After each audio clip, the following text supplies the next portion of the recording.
Waktu aku ngandung anak aku sulung dulu, setahun mana semaya 5 waktu aku. Waktu aku ngandung anak-anak aku, Quran aku baca tak. Waktu aku ngandung anak-anak aku dulu ngori, aku duduk mana, pasal malam aku mana. Waktu aku ngandung dulu pergi. Sedangkan di waktu itu, waktu takwim pembentukan janin dalam rahim kita, yang Allah Ta'ala tulis 4 perkara. Ada tak doa dengan aku supaya aku ubahkan benda yang tidak boleh? Mana orang duduk tiga tu? Naik motor dengan tok lakimu dengan tak pakai kaya itu tu. Orang pengorik mutalah ke pasar malam. Lepas tu nak suruh anakmu jadi juru. Muslimin muslimat yang dirahmati Allah Subhanahu wa ta'ala, Allah Ta'ala nak lahirkan manusia agung yang akan menjadi pemimpin seluruh alam ini. Sudah tentu akan lahir daripada seorang ibu dan bapa yang hebat. Lihat saja Siti Aminah. Walaupun Siti Aminah hidup dalam zaman jahiliyah, segala mak nikah mak siap. Anak hak tina kambuh, hak besar gomong hak dia. Membujuk lalu melintang patah. Pala pengak hak kedebel boleh tahan nak hak tina mana. Tak kira hak orang tak hak orang. Tak kira dah tengok-tengok orang ramai pun dia nak gomong-gomong. Mini supaya itu. Tapi Siti Aminah di waktu itu tidak pernah disentuh suci dan cuci. Walaupun seluruh orang jatuh ketika tu, Abu Jahal, Abu Lahab, Abu Sufyan, segala abu berair mulut tengok Siti Aminah, comel. Tetapi Allah Ta'ala tidak perkenankan. Allah Ta'ala pelihara Siti Aminah. Bapa Allah Ta'ala pelihara Siti Aminah kerana mu satu masa nanti Aminah mu akan nikah, mu akan jadi isteri, dan mu akan jadi ibu, mu akan mengandung satu janin yang cukup mulia yang akan menjadi kekasihku. Sebab itu aku jaga. Apakah ibarat mesej yang Allah Ta'ala nak sampaikan kepada kita? Gabriel sebenarnya Tuhan nak sapa kita. Tuhan nak oyak kita. Kalau mu nak lahirkan anak yang soleh dan solihah, mesti mari daripada ibu yang solihah. Mu nak suruh anakmu juru, mesti mari daripada ibu yang juru. Tak logik di akal. Selalu hamba sebut dalam kuliah-kuliah hamba, kalau kilat proton saga sudah tentu akan tubik kereta proton saga, dia tak akan tubik kereta macam ni. Manusia perempuan Allah Ta'ala bagi satu kilang, nama dia rahim. Dan rahim inilah tempat mengandung manusia untuk mengeluarkan sebagai asbab. Kilat melahirkan anak. Kalau kilat tu kilat setara mana, maka keluar hak lagu tu. Sebab itu orang lelaki bila dia nak nikah, nak pining, Nabi ajar mu kena pilih 4 perkara. Kena tengok 4 perkara atas pining ni, atas betina. Satu daripadanya ialah keturunan bakal. Kalau bakal molek, akan lahirlah anak yang molek. Kalau bakal jenis lagu mana, akan tubik lagu tu. Allah Ta'ala nak ajar kita, tu dia benda ibu-ibu. Sebab itu Nabi dilahirkan sedemikian rupa kerana Siti Aminah cuci dan suci. Walaupun duduk dalam suasana masyarakat yang jahiliah al-maklum. seolah-olah seperti Siti Aminah ni seekor ikan yang duduk di lautan. Walaupun lautan itu masin, tapi Siti Aminah sebagai ikan dia tidak masin, dia masih kental. Nampak ibu? Oleh kerana kita tak khabar, kita pun maruh kerana Baso gotu, baso goni, baso anak gotu, anak goni. Sebenarnya ibu yang tidak sedar diri. Panggil sama aku. Tayang boleh gitu. Kamu tak ada cerita Nabi beranak 12 Rabiul Awal, tahu gajah. Itu pada ustaz tu lah. Pak dia main pasir putih ayat 12 Rabiul Awal, tahu gajah. Ibu cerita cucu-cucu dah. Anak Nabi 7 orang, jangan nyanyi. Tapi lebih pada tu kita nak berfikir lagi. Pasal kita nak jawab depan Allah Ta'ala sesuatu. Anak dan harta akan menjadi fitnah.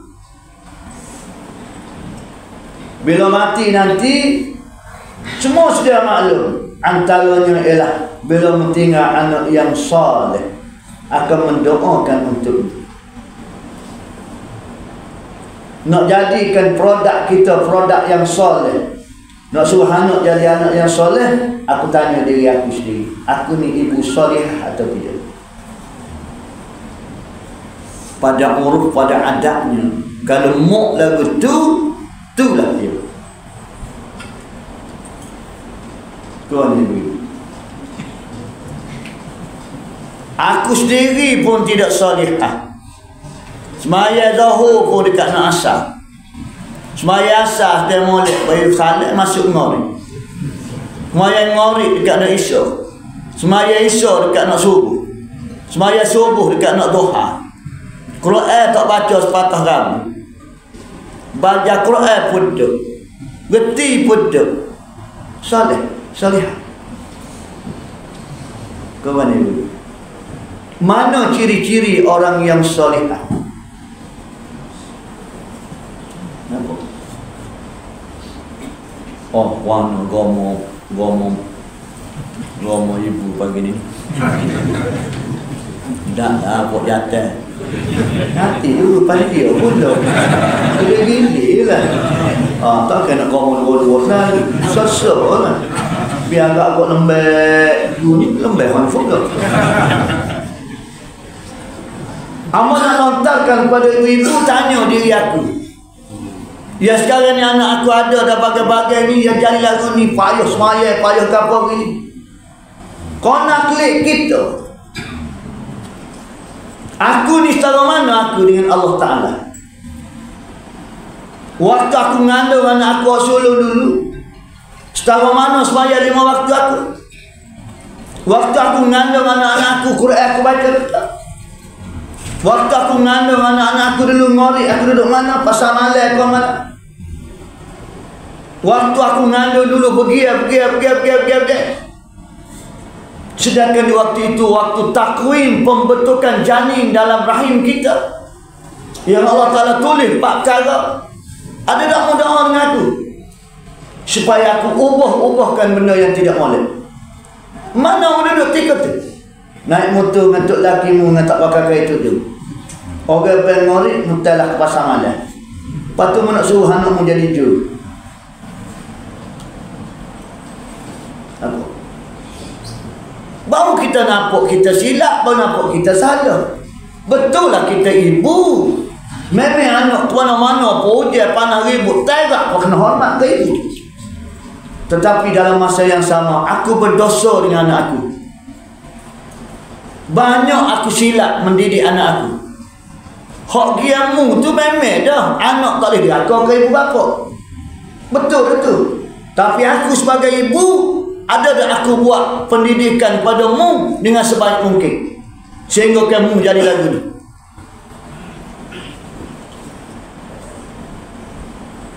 Anak bangun pagi pergi sekolah dengan tidak sembahyang subuh. Sehingga sebutir sekolah dengar sore habuk tak sembahyang subuh. Kerja siapa nak gerakkan anak bangun sembahyang subuh? Sedangkan subuh 5.52 pagi. Ustaz Jekoh duduk di sekolah. Ustaz Padain duduk di sekolah. Tok Imam duduk di masjid. Ustaz-ustaz lain duduk di rumah. Dia juga ada anak dan bagai-bagai lagi.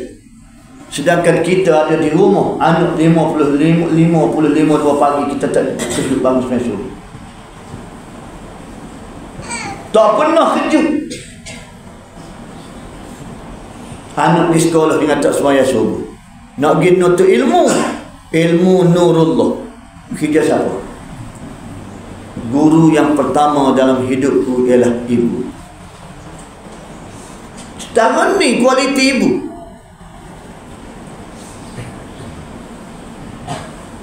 Monyong apa? Parut ustaz ni. Cik tak kau yang mari dia. So ingat kau nak cakap muka aku main katok kiri. Tak ke ayahmu tu sedap ayahmu. Bapa mau tekan ini kerana kita nak suruh generasi kita berkualiti. Akhir sekali kita akan meninggalkan seperti yang ada hari ini. Ibu-ibu tahu tak? 80% orang Melayu Islam di Indonesia tak sembahyang. Ingat memangnya. Kerana aku tak hungar daripada pasir putih mari sini. Aku nak menyampaikan kakak-kakak ni. Sedangkan pagi ni aku ada kuliah doha yang sudah jak tak kaledun di Masjid Al-Ghari. Aku baca kitab situ. Tapi sahabat ambo dia minta supaya ada kembara UMY Ustaz Muhtayat Pak Siri mari sini. Ambo pun terima lah. Pasal nak pastikan biar kita meninggalkan generasi yang berkualiti. Hari ini isu paling besar sekali ibu-ibu dan bapa semua tak sembahyang. Sedangkan sembahyang itulah tiang agama. Bila tak sembahyang, tak ada tiang. Selalu ambo ayat dalam kuliah-kuliah. Maksiat paling besar sekali nak ayat ni ialah tak sembahyang. Pahala maksiat tak sembahyang. Orang dia nampak zina, orang dia nampak minum arak, orang dia nampak bunuh orang, orang dia nampak kecuri, merokok. Memang tak nafikan itu dosa-dosa besar juga. Tapi pahala dosa besar ialah tak sembahyang. Bapa tak sembahyang? Orang zina. Dia berdosa. Masuk neraka juga. Orang merokok, orang minum arak, orang bunuh orang, dosa. Tapi dia tu Islam ke tak? Tak. Tapi kalau tak sembahyang, beza antara Muslim dengan munafik kafir sembahyang. Sembahyang Muslim, tak sembahyang. Kenapa? Mana lebih besar? Tapi pada kita orang tak sembahyang biasa. Minum air kedas sekali, duduk serumah. Kadang-kadang jadi tok laki kita, kadang-kadang jadi bini kita. Biasa. Supaya tak ada kesatu orang tak sembahyang. Sedangkan di sisi Allah Ta'ala murni tidak Islam.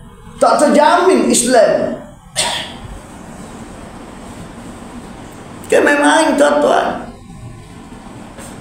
Kita yang main-main. Kita berasa tak ada kesatu. Sebab itu Nabi kata ke dia, anakmu 7 tahun suruh sembahyang. Kerana sembahyang tu menegakkan tiang. Awal-awal lagi suruh anak kita diri tiang. Kalau tak ada tiang mana awak dia? 7 tahun kena diri tiang.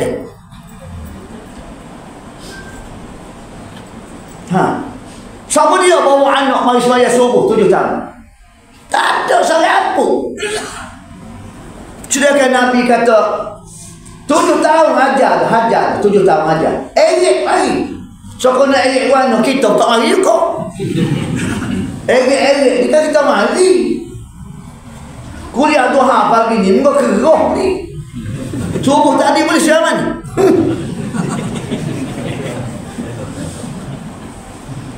Subuh tak diramal lagi ustaz. Tak muat ni. Siapa tu email kata klik taruh semua. Yalah. Tak muat. Tu email semua ya dong. Mari pagi esok lah pulak kan. Ramah. Nabi kata 7 tahun suruh nak ya. Kita 7 tahun gau dia kata bila tok laki kita nak bawa anak kita pergi sembahyang subuh. Allah ayahmu kecil lagi tu. Siap dia nak tidur tu. Oh sungguh dah. Oh dengar ustaz kuliah juga anak erik kan. Kalau tak erik pun dia tak boleh nak dia 7 tahun. Alah, demo aku 70 tahun ni baru sembahyang kan. Pakai senyap bodoh gitu. Bodoh sungguh. Apa? Bini ni pula, ibu pula perlu khabar lain. Tak. Wasiat bodoh. Dia pergi pun ke sembahyang juga ayahmu. Dia tidur. Amo yang kuliah hamba kata-kata. Biar ayat mari tidur gila. Biar orang sembahyang subuh 2 rakaat, dia tu tidur di belakang, tak apa. Dia tidur. Enggak bodoh. So kau bodoh, hak tua boleh tidur dalam kuliah ni. Tengok tidur, ada tidur. Dia nak kau bodoh. Oh, jelek mata dia awak. Kita suruh pun belakang, dia boleh dia. Nah, ya. Oh, tak kejut kita sana. Tak buka mari tidur. Masa ni tidur tu boleh sesen. Jadi tak boleh lah kalau bodoh tidur pun pukul 5.30, 5.52 pagi. Ajar dulu, ajar bangun tu mari, ajar bangun mari. Nabi suruh ajar lagu tu. 10 tahun pula telinga. 10 tahun. Tak ada lah ke 10 tahun pula telinga. Jauh berapa 10 tahun? Jauh 4. Tak tahulah mana lagi. Kenapa? Nabi ajar awal-awal pun bila dia sekolah menengah baru nak malu. Nak jadi bodoh pun malu. Kementerian pun kata pelajar-pelajar jangan balik sehingga semaya zuhur dulu baru klik. Wah minta cikgu. Walau nak semaya dah ambil. Anak siapa? Bah kita pun salah ke pihak sekolah. Salah ke sekolah tu tengok anak murid tak pakar.